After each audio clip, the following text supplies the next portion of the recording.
বিশ্বনবী সাল্লাল্লাহু আলাইহি ইসলামের জীবনী, ওনার বায়োগ্রাফি নিয়ে কথা বলাটা দুষ্কর, কারণ এটার কোনো শেষ নাই, কুল নাই, কিনারা নাই, বিয়ন্ডলেস, বাউন্ডলেস, বটমলেস। সুবহানাল্লাহ বলেন। কারণ তিনি তো এমন নবী যিনি হ্যাঁ বললে এটা শরীয়তে হালাল হয়ে যায়।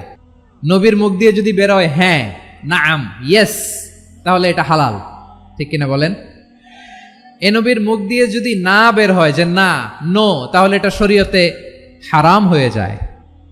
কেমন নবী আমরা পেয়েছি, যিনি হ্যাঁ বললে হালাল, না বললে হারাম, যিনি সাব্বাবা, এই আঙ্গুলি উপরের দিকে উঁচু করলে চাঁদ ভেঙে দুই টুকরা হয়ে যায়, যে নবী জমিন থেকে পা উঁচু করলে আল্লাহর আরশে মেরাজে চলে যায়, এমন নবীর উম্মত আমরা হয়েছি। যে নবীকে বাদ দিলে কোরআন বুঝা যায় না, কারণ এ নবীর উপরই কোরআন নাজিল করেছে কে? এ নবীকে বাদ দিলে হাদিস বোঝা যায় না, কারণ হাদিস তো এ নবীর মুখনিসৃত পবিত্র বাণী। সুবহানাল্লাহ পড়েন। এ নবীকে বাদ দিলে জান্নাত চিনা যায় না, কারণ জান্নাত তিনি চাক্ষুষ দেখে এসে আমাদেরকে মেরাজ শেষে বর্ণনা করে শুনিয়েছেন। এ নবীকে বাদ দিলে জাহান্নাম চেনা যায় না, এ নবীকে বাদ দিলে আমার রবকে চেনা যায় না, ঠিক কিনা বলেন? আল্লাহ রাসূল সাল্লাল্লাহু আলাইহি ওয়াসাল্লাম যখন মক্কাতে দাওয়াত দিচ্ছিলেন, মক্কার কুরাইশরা নানাভাবে বিষ্ণু ঈসা ইসলামকে কষ্ট দিচ্ছিল, নানাভাবে ট্যাগিং করছিল, মিথ্যা অপবাদ দিচ্ছিল। কখনো কখনো তারা বিশ্বনবীকে বলছিল মিথ্যাবাদী, কাযযাব। কখনো বলছিল যে তুমি হচ্ছে জাদুকর, সাহের। কখনো বলেছে শায়ের, মুহাম্মদ তুমি কবি। কখনো বলেছে কাহেন, মুহাম্মদ তুমি গণক। এবং কখনো বলেছে মুহাম্মদ তুমি হচ্ছে মাজনুন, মানে পাগল। আওয়াজ করে সবাই পড়ুন নাউযু বিল্লাহি মিন যালিক। তাহলে বিশ্বনবীকে মৌলিকভাবে এই 5টি অপবাদ দিয়েছে। আমার কলেজার টুকরা ভাইরা, বিশ্বনবীর ব্যাপারে মিথ্যা অপবাদ মৌলিকভাবে দিয়েছে কয়টি? 5টি। বলেছে তুমি মিথ্যাবাদী, বলেছে তুমি গণক, তুমি কবি, তুমি পাগল, তুমি জাদুকর। বিশ্বনবীকে যে এই 5টি অপবাদ দেয়া হলো, আল্লাহ তাআলা এটা সহ্য করেননি। এই 5টি অপবাদের বিপরীতে আল্লাহ তাআলা বিশ্বনবীর 5টি চমৎকার বৈশিষ্ট্য উল্লেখ করে সূরাতুল আহজাবের 2টি আয়াত নাজিল করেছেন। আওয়াজ করে পড়েন আল্লাহু আকবার।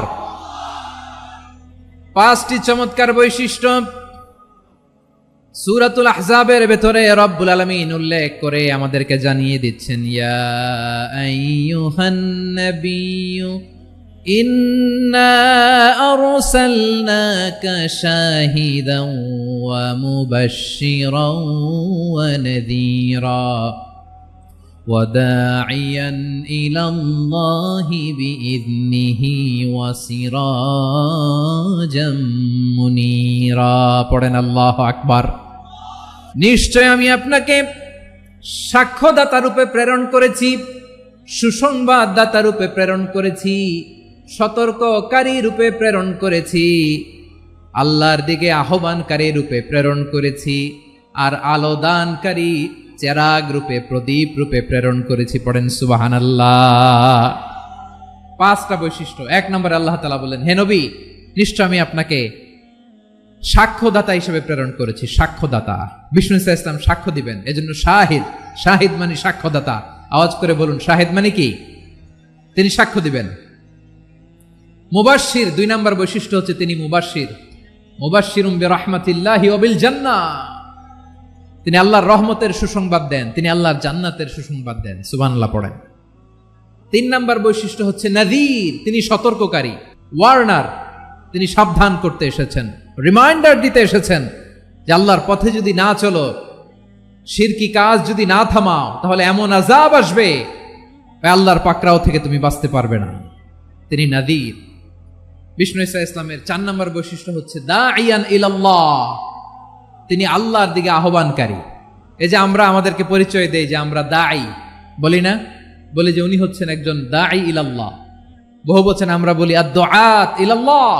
এটা কোরআনের এই আয়াত থেকে এসেছে। সুবহানাল্লাহ পড়েন। ওয়া দাঈয়ান ইলাল্লাহি বিইذনিহি, আল্লাহর আদেশে বিষ্ণু ঈসা ইসলাম আল্লাহর দিকে মানুষকে ডাকেন। এবং বিষ্ণু ঈসা ইসলামের 5 নম্বর বৈশিষ্ট্য হচ্ছে সিরাজাম মুনীরা, আলোদানকারী প্রদীপ, আলোকদীপ্ত প্রদীপ, যে আলো দিয়ে তিনি গোটা বিশ্বকে আলোকিত করেছেন। আওয়াজ করে পড়েন আল্লাহু আকবার।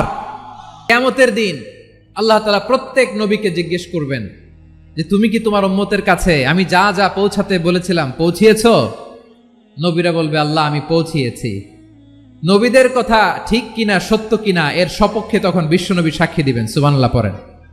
এজন্য রব্বুল আলামিন বলেন ফাকাইফা ইযা জিনা মিন কুল্লি উম্মাতিন বিশাহীদিন ওয়া জিনা বিকা আলা হাউলাই শাহীদা।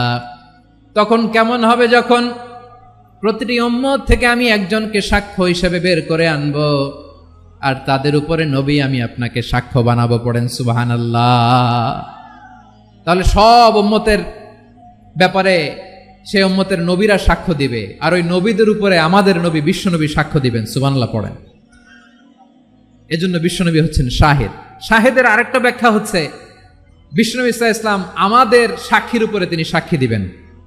তিনি নবীদেরও সাক্ষী, আবার আমাদের উপর উম্মতের উপরও সাক্ষী। সুবহানাল্লাহ পড়েন। রব্বুল আলামিন বলেন وَكَذَلِكَ جَعَلْنَاكُمْ أُمَّةً وَسَطًا لِتَكُونُوا شُهَدَاءَ عَلَى النَّاسِ وَيَكُونَ الرَّسُولُ عَلَيْكُمْ شَهِيدًا। আর অনুরূপভাবে আমি তোমাদেরকে মধ্যমপন্থী উম্মত হিসেবে তৈরি করেছি, প্রেরণ করেছি। ব্যালেন্সড উম্মাহ, মধ্যমপন্থী উম্মাহ হিসেবে প্রেরণ করেছি, যাতে করে তোমরা সবার উপরে সাক্ষ্য দিতে পারো, আর যাতে তোমাদের নবী হতে পারে তোমাদের উপরে সাক্ষ্যদাতা। পড়েন সুবহানাল্লাহ। আমরা হচ্ছি ব্যালেন্সড উম্মাহ, আমরা সবার ব্যাপারে সাক্ষ্য দিব, আর আমাদের উপর সাক্ষ্য দিবে স্বয়ং বিশ্বনবী। সুবহানাল্লাহ পড়েন। তাহলে আমাদের নবী নবীদের উপরও সাক্ষী, আমাদের উপরও সাক্ষী। বিশ্বনবীকে আল্লাহ তাআলা দায়ী করে পাঠিয়েছেন। বিশ্বনবী কি মানব মণ্ডলীকে নিজের দিকে ডাকে? দুনিয়ার দিকে ডাকে? কার দিকে ডাকে? দাইয়ান ইলাল্লাহ বিইذনি। বিশ্বনবী মানব মণ্ডলীকে আল্লাহ তাআলার দিকে ডাকতেন। আল্লাহ তাআলা বলেন ওয়ামান আহসানু কাওলাম মিম্মান দাআ ইলাল্লাহি ওয়া আমিলা সালিহান ওয়া ক্বালা ইন্নানি মিনাল মুসলিমিন। তার চাইতে ভালো কথা, শ্রেষ্ঠ কথা, কল্যাণকর কথা আর কার হতে পারে যে মানুষকে আল্লাহর দিকে ডাকে, সৎকর্ম করে আর বলে আমি হলাম মুসলমান। সুবহানাল্লাহ বলেন। এবং এই যে দাওয়াতি কাজ বিশ্বনবী করবেন, এটার একটা মেথডোলজি আছে। বিশ্বনবী কিভাবে দাওয়াতি কাজ করবেন উম্মার মাঝে, এটাও আল্লাহ তাআলা দাওয়া মেথডোলজি তিনি শিখিয়ে দিলেন। তিনি বললেন উদউ ইলা সাবিলি রাব্বিকা বিল হিকমাতি ওয়াল মাউইযাতিল হাসানাতি ওয়াজাদিলহুম বিল্লাতি হিয়া আহসান। নবী হে, আপনি মানুষকে আপনার রবের দিকে ডাকুন প্রজ্ঞার সাথে, বিচক্ষণতার সাথে, সুন্দর কথামালা দিয়ে, উপদেশ দিয়ে। আর যদি আল্লাহর দ্বীন প্রচার করতে যে কারো সাথে তর্ক করতে হয়, সর্বোত্তম পন্থায় সেই তর্ক করেন। পড়েন সুবহানাল্লাহ। উদউ ইলা সাবিলি রাব্বিকা বিল হিকমা। আমরা হিকমতের সাথে দাওয়াতি কাজ করতে চাই। হিকমা মানে কি? হিকমা মানে হচ্ছে knowledge plus common sense equals to হিকমা। আল্লাহর দেয়া কোরআন সুন্নাহ এবং আপনার কমন সেন্স দুইটাকে একসাথে মিক্স করলে এটা প্রজ্ঞা হিসেবে রিফ্লেক্ট করে। শুধু কোরআনের আয়াত মুখস্থ করলেই হবে না, হাদিস মুখস্থ করলেই হবে না, এটা কিভাবে উপস্থাপন করতে হবে সেটাও জানার দরকার আছে না নাই? কি বলতে হয়, কতটুকু বলতে হয় সেটাও জানার দরকার আছে না নাই? সেটার নাম হচ্ছে হিকমা, প্রজ্ঞা। এই প্রজ্ঞার সাথে, বিচক্ষণতার সাথে আমাদেরকে দাওয়াতি কাজ করতে হবে।